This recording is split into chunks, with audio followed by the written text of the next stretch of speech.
We just need some weather to feel more festive. Yeah, maybe a little snow on the ground would twinkle off. I think some people would be accepting of that, but it is great weather to put up your holiday lights. Yes, next 2 days it's game on for outdoor decorating, but do keep in mind what you put up you have to take down. This and is you don't always make any when promises it's so about that, tempting, right? It's like, oh, it's so nice, it looks good. And then in January, you're like, what was I thinking? The ice on the roof gets a little harrowing. Well, I'll tell you what, we have just fantastic weather setting up. Partly cloudy skies will be the rule as we head into the overnight, and you can see those temperatures fading back toward the freezing mark. This is absolutely on par with normal for this time of the year. Now, we're going to jump right to tomorrow because it is going to be fantastic. Sunny skies expected for most of the day. We may have some more high clouds around, but we'll be in the 30s to start, 50s as we go through the afternoon. But all in all, a nice day. Saw boats out on the lake. Man, they are still fishing, and tomorrow it is going to be a beautiful day for boating on the nearshore waters.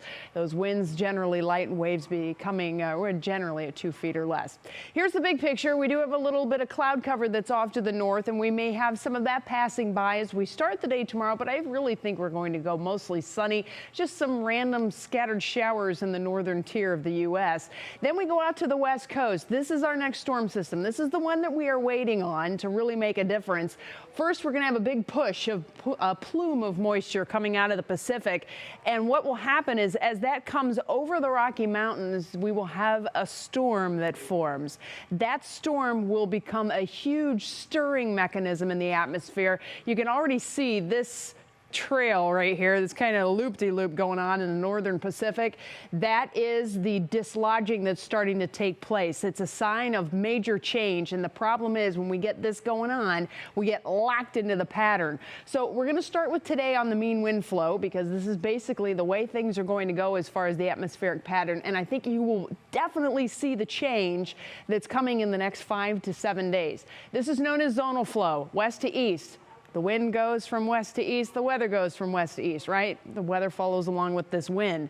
But as we get into the weekend, here comes that little loop-de-loop I pointed out in the northern Pacific. And once that gets over the Rocky Mountains, watch what happens. We get that stirring mechanism, and you see how that cold air gets dislodged from northern Canada. So by Tuesday night into Wednesday, the shift is on, and this pattern is going to lock in as we go Thursday into Friday and then into next weekend. And I really don't see anything that's showing me this pattern is going to be changing anytime soon, which would kind of lead us into a holiday forecast that could be white and rather chilly for us. So snow lovers, behold, I think we've got good news coming your way. But first, in the next 7 days, wow, I don't know what's going on over there on Tuesday and Wednesday, but Universal Windows Direct Forecast has a beautiful weekend setting up. Rain coming in late Monday. Temperatures will be in the 50s and falling on Tuesday. Wednesday, we have some scattered snow showers, and then general light flurries will be around for Thursday and Friday, and frigid